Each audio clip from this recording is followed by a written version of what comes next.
How dare you? Stop this instant. I am calling the homeowners association and the police. You'll be hearing from my lawyer. The second I heard the clank of my barn gate getting changed shut again, I knew Karen was trying to ruin my life. One stink-filled problem at a time. That I live on a small piece of land at the edge of a fancy neighborhood that thinks country is a costume you wear for one weekend a year. My barn sits behind my house, and the only way to reach it is a wide gravel lane that runs along the back fence line. That lane is also where my septic access is. It's not pretty, but it's legal. It's mine, and it's been that way for decades. Then Karen moved in. She didn't just move in. She arrived like a tornado with a clipboard. The HOA board worshipped her because she talked fast and smiled like a shark. She'd stand on the sidewalk, pointing at grass like it committed a crime. One week she complained about my tractor being an eyesore. The next week, she claimed my barn gate was a safety hazard because I'd opened outward into my own lane. She started blocking it. First it was a trash can accidentally left right in front of the gate. Then it was flower pots. Then one morning I found a thick chain wrapped around the gate latch with a shiny new padlock that on my gate that I cut it off. I didn't even blink. 2 days later, it happened again. New chain, new lock. Like she was playing Erich lady game of how annoyed can I make the farm guy before he snaps. I markedo the HOA meeting, still holding the cut chain like proof in a courtroom. Someone is trespassing and locking my gate. I need this to stop. The room went quiet the way it does when people are scared to pick a side. Karen leaned back in her chair and said, "Sweet as syrup. Maybe your gate shouldn't exist if it causes problems." I stared at her. My gate has been here longer than your whole house. The HOA president cleared his throat and looked anywhere but at me. Well, look into it. They didn't die. Asked neighbors if they saw anything. They suddenly became very interested in their shoes, their phones, the sky, the concept of time. One guy whispered, "It's Karen. Don't fight her, she loves this." That's when the real stress hit. Not just anger, fear, because my septic system started acting up right after her second little gate stunt. Toilets gurgling, sink draining slow, the kind of thing that makes your stomach drop because you know what's coming. And yes, I tried to handle it nice way. I emailed the board. I sent photos of the lock. Even printed the property map that showed the easement and the lane. Karen replied to one email herself, because of course she did. "Your lane is not for commercial vehicles. Keep it residential." Residential like septic trucks don't exist. Like waste just disappears if you ignore it hard enough. 3 days later. My bathroom smelled like regret. I did what any sane person does when their house is about to turn into a swamp. I called a septic company and scheduled the pump out for first thing Friday morning. And then I stopped being nice because while I waited, I built my own little plan. Not a violent plan, not a crazy plan, a paperwork plan. I called the county. I asked about access laws. I asked about easements. I asked, what happens if someone blocks emergency maintenance? The woman on the phone went quiet for a second and said, "I fear septic backs up because someone blocked required access. That becomes a public health issue." Music to my ears, do. I requested an inspection. I also asked the septic company to note any access obstruction in writing. I set UPA camera facing the gate because I had a feeling Karen wasn't done playing games.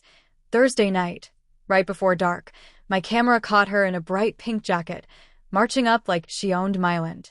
She wrapped the chain around my gate and snapped the lock shut with a proud little nod, like she just won atrophy.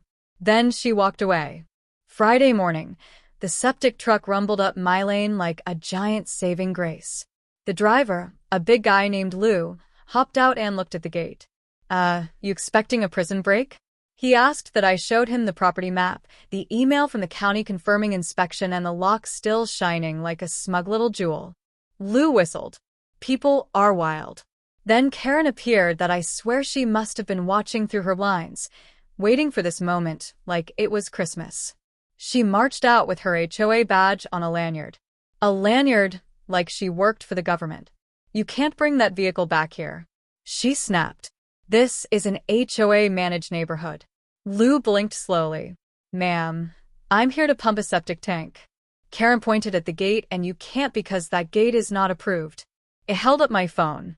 Karen, you locked my gate again. That's trespassing. She smiled with all teeth. Prove it.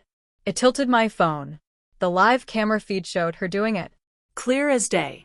Pink jacket chain lock. The whole performance. Her smile twitched.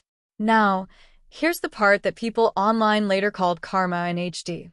Lou walked back to his truck and said, I can't do the job if I can't access the port. If you're blocking it, I have to report it. Karen puffed up. Report whatever you want. Then she did the dumbest thing I've ever seen a grown adult do. She stepped behind Lou's truck and grabbed at one of the hoses like it was a garden tool. I'll show you. This isn't hard. You people always make a mess. Lou spun around. Ma'am, don't touch. But it was too late. Karen yanked. There was a loud pop like a giant cork coming loose. And then, because the universe has a sense of humor, Karen got her surprise shower. A spray of nasty brown-gray septic splatter burst out in a wild arc and hither from shoulder to knees. It wasn't a gentle mist. It was a full-on slap from the sewer gods. Karen froze like a statue, dripping, blinking, mouth open for half a second. Nobody moved. Then Lou yelled, "Oh, H-N-O-N-O-N-O-N-O." It slapped my hand over my mouth, but it still made this awful sound like a laugh trying to escape a scream. And then the neighbors came out like ants to sugar. Phones up, mouths open. People filming from porches, from driveways, from behind curtains. Someone actually shouted, "I asked that Karen." Karen started shrieking. Not words, just purge noise.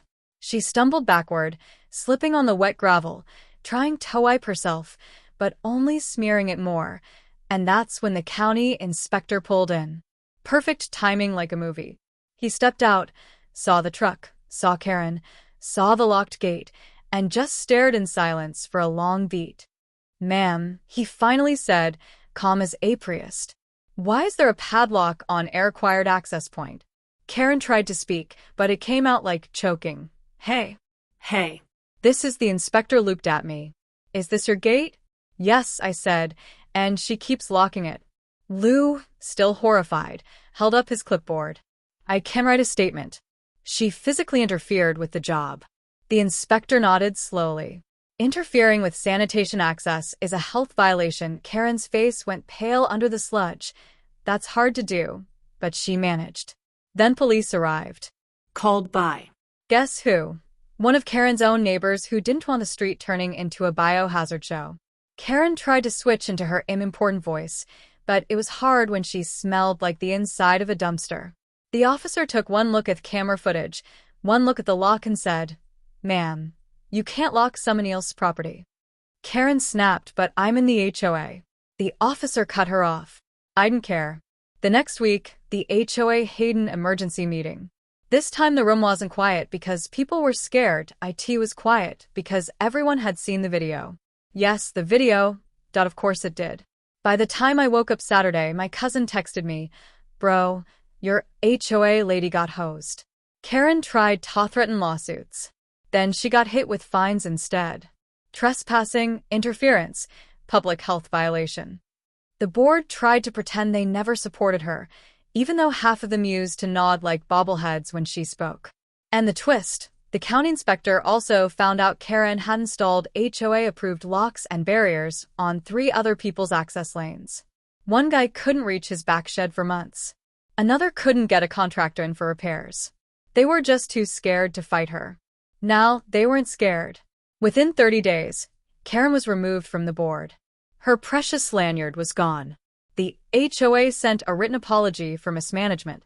And the best part, they made her pay for a professional cleanup of the lane, my gate, and the truck area because it happened while she was illegally interfering. Now my barn gate opens like it always should.